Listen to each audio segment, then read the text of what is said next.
या न्यूज बुलेटिनचे सहप्रायोजक आहेत गोकुळ. जयराम बापू पाटील हे कुरुंदवाड नगरीचा जिवंत इतिहास होते. इतिहासामुळेच भूगोल घडत असतो, त्यामुळे हा इतिहास नव्या पिढीच्या स्मरणात राहावा यासाठी कुरुंदवाड येथे त्यांचे भव्य स्मारक उभारले जाईल. त्या ठिकाणी उभारण्यात येणारा प्रतिमा पुतळा मी माझ्या वैयक्तिक निधीतून देणार आहे, अशी घोषणा माजी मंत्री सतेज पाटील यांनी केली. कुरुंदवाडचे माजी नगराध्यक्ष स्वर्गीय जयराम बापू पाटील यांच्या निवासस्थानी त्यांच्या कुटुंबियांचे सांत्वन करण्यासाठी भेट दिली असता सतेज पाटील यांनी ही भावना व्यक्त केली. यावेळी त्यांनी जयराम बापू पाटील यांच्या सामाजिक, राजकीय व विकासात्मक कार्याचा गौरवपूर्ण उल्लेख करत त्यांचे योगदान कुरुंदवाडच्या जडणघडणीत अत्यंत मोलाचं असल्याचं सांगितलं.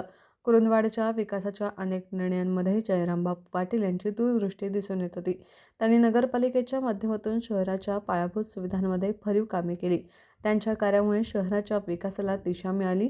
अशा व्यक्तिमत्वाचे स्मारक उभारणे ही केवळ श्रद्धांजली नसून भावी पिढीसाठी प्रेरणास्थान ठरेल, असेही माजी मंत्री पाटील यांनी सांगितलं.